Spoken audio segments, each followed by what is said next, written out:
Hey guys, welcome into another episode of 410 Sports Talk. I'm James Haskell as always. This is my co-host Glenn Martin, and we are breaking some news. Glenn, tell us what you got.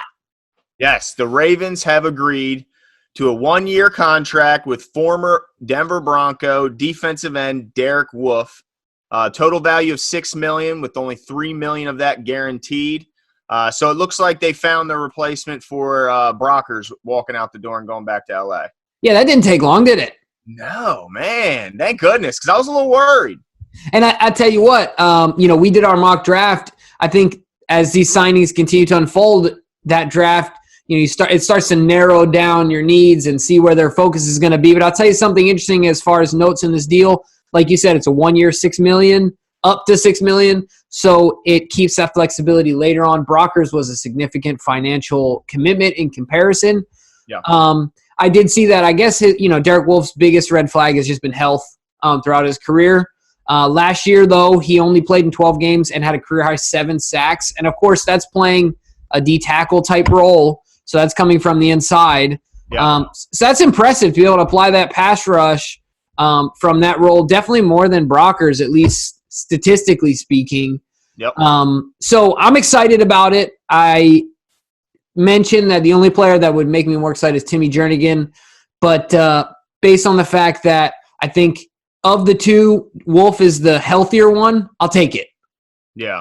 No, I'm a Derek Wolfe fan. I've always been a Derek Wolfe guy, and I think you touched on it. It does a couple things. It certainly brings more flexibility to the roster than Brockers would have, and it certainly brings more pass rush in from the interior than Brockers would have. So from that standpoint, it's a bit of an upgrade.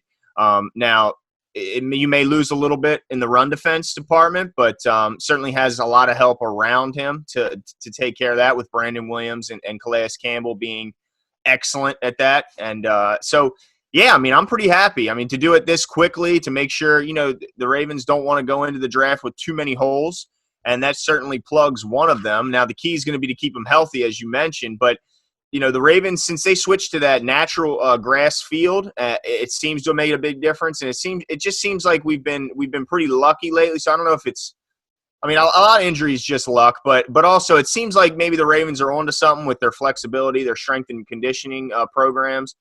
So maybe they can make a change in that department and get them a little bit more healthy. But we'll wait and see about that.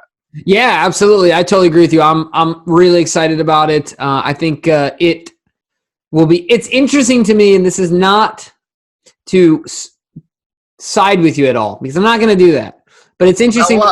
It's interesting to me that the one thing, really what they've done in the offseason is they've gotten some more draft picks with the trade, and then they've addressed that defensive line. But it is look like they're prepped to have a plug-and-play, young, fast, instinctive inside guy at linebacker. If they do it in the first round, I don't know. I like Malik Harrison, but yeah. I will say that this signing will absolutely help a young guy, if he comes in, to keep those big guys off of him, as we've talked about before. Yeah, no doubt. Yeah, it helps make our offensive coordinator's job a little more difficult, especially when they're dropping back on 3rd and long.